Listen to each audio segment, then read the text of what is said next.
मुख्यमंत्री नीतीश कुमार ने बिहार में पूर्ण शराबबंदी लागू किया, लेकिन उसके बाद भी लगातार जो मौत का सिलसिला है वो थमने का नाम नहीं ले रहा है। जहरीली शराब से लगातार लोगों की मौत हो रही है।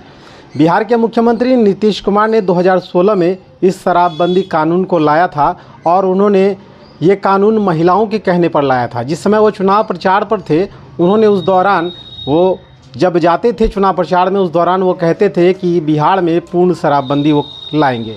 जिसके बाद उन्होंने शराबबंदी कानून लाया और उनके लाने का मकसद ये था कि जो गरीब परिवार हैं उनके लोग शराब पीकर इधर उधर भटकते थे और गरीबी की ज़िंदगी जी रहे थे। महिलाओं पर अत्याचार बढ़ रहे थे और सड़क दुर्घटनाएं जो है वो लगातार बढ़ रही थी।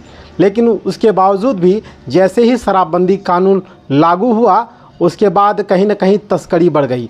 और इसके पीछे की जो वजह है, जो सूत्र हैं, वो बताते हैं कि लगातार जो तस्करी है वो कहीं ना कहीं निम्न वर्ग के लोग, वही लोग इस तस्करी से जुड़ गए। जैसे कि ऑटो चलाने वाले, टोटो चलाने वाले, वो इस तस्करी में जुड़ गए और छात्र भी इसके साथ जुड़ते चले गए, जो कि शराबबंदी कानून के लिए जो साइड इफ़ेक्ट है वो साबित हुआ। और लगातार मौत का सिलसिला वो भी बढ़ता जा रहा है। अब ये शराबबंदी कानून कहीं ना कहीं नीतीश कुमार के लिए गले की हड्डी साबित होता जा रहा है। और अन्य जो पार्टियां हैं वो भी अब कह रही हैं कि अब पूर्ण शराबबंदी को लागू जो किया गया है उन्हें ख़त्म कर देनी चाहिए। क्या इसको पूरी तरह से ख़त्म कर देनी चाहिए? एक मामला और भी आता है कि जब से शराबबंदी कानून लागू हुई, उसके बाद से जब भी पुलिस छापेमारी करने गई, उन पर भी हमले लगातार बढ़ते चले गए। कहीं ना कहीं कानून व्यवस्था पर भी जो है काफ़ी दिक्कतें महसूस होने लगी। पुलिस प्रशासन पर भी हमले होते रह गए। कहीं ना कहीं पुलिसकर्मी जो है वो भी घायल होते रहे। ऐसे में शराबबंदी कानून कितना फ़ायदेमंद साबित हुआ है ये आप समझ सकते हैं। लगातार शराब की खबरों को भी उठाते हैं, लगातार लिखते हैं। हम उनसे जानने की कोशिश की क्या शराबबंदी पूर्ण तरह से लागू हो पा सकता है बिहार में? कैसे संभव होगा? देखिए, शराबबंदी कानून जो नाफिज हुआ था तो यहाँ के लोगों को, आवाम को बहुत ज़्यादा उम्मीद हुई थी कि अब समाज अच्छा होगा।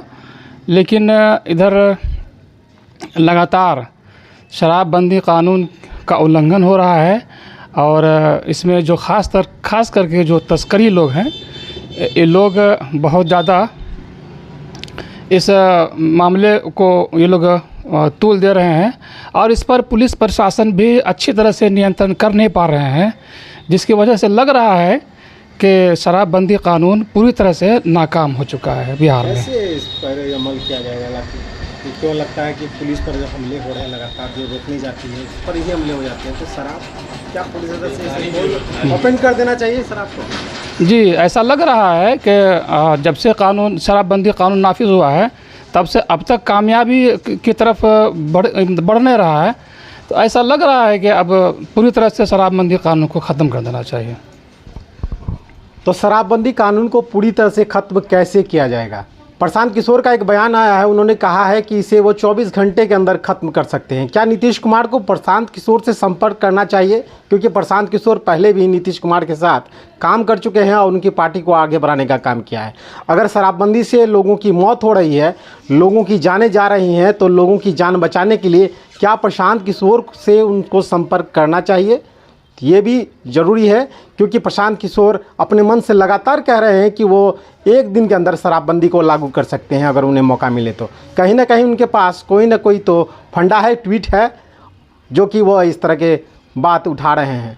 और सवाल यह है कि शराबबंदी लागू होने के बाद से जो तस्करी है वो बड़ी है। सीमावर्ती इलाकों से लगातार शराब ले आती है, कटिहार के रास्ते, बंगाल के रास्ते, बिहार, बंगाल, झारखंड से इलाका जुड़ा हुआ है, सीमावर्ती इलाका। इन दिनों सीमावर्ती का जो इलाका है वो तस्करी का अड्डा बना हुआ है।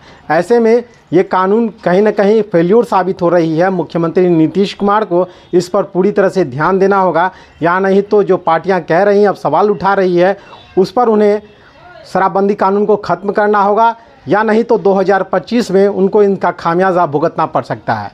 असदुर रहमान, द ब्राइट इंडिया के लिए।